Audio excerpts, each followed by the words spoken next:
করেন দেশ ঠান্ডা, এখনো কত ওয়াজে বাধা দেয় জানেন?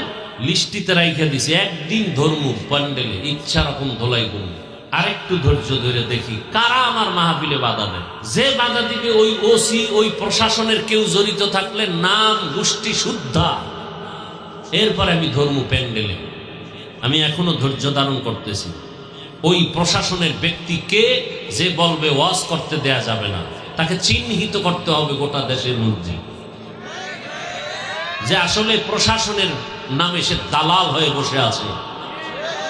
চিহ্নিত করতে হবে এদেরকে। আল্লাহর কোরআনের মাহফিলে বাধা দিবে ও এই দেশে থাকার অধিকার রাখে না। নাম শুদ্ধ বলবো, অধৈর্য ধারণ করতেছি।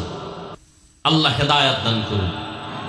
আপনারা আমাকে একটু সাক্ষী দেন তো, আমি যে এতক্ষণ বয়ান করছি, বলেন তো আমি আপনাদের যুক্তির বাইরে অমানবিক কোন কথা দেশের বিরুদ্ধে, বলেন তো কোন কথাটা বলছি? বাধা দিবেন কেন? দেশের পক্ষে জীবন দিছি আমরা। করোনার সময় বলেন, সত্য কথা সাক্ষী দেন, সবাই মাস্ক লাগায় ঘুরছেন, বাবায় মারা গেছে, ছেলে কাছে যায়নি।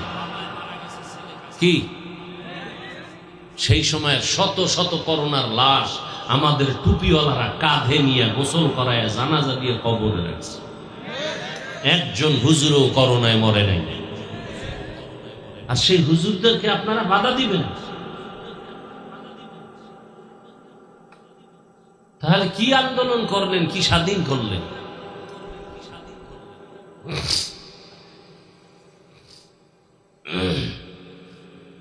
বেয়াদবি জীবনে করি নাই, ধৈর্য ধরার চেষ্টা করি। বহু তুফান এই জীবনের উপরে অতিবাহিত হয়েছে,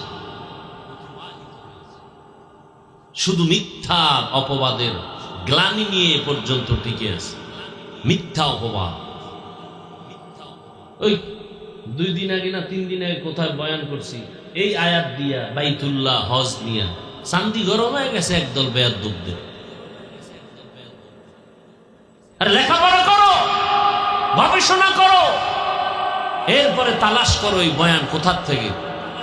ভারতের জমিন থেকে প্রথম হজ পালন করেছেন আমাদের বাবা আদম আলাইহিস সালাম। এই খবরই তো অনেকের জানা নেই। তাহলে আমার ভারত তো আমার শত্রুর দেশ না, আমার বাবার দেশ। কি ভারত আমার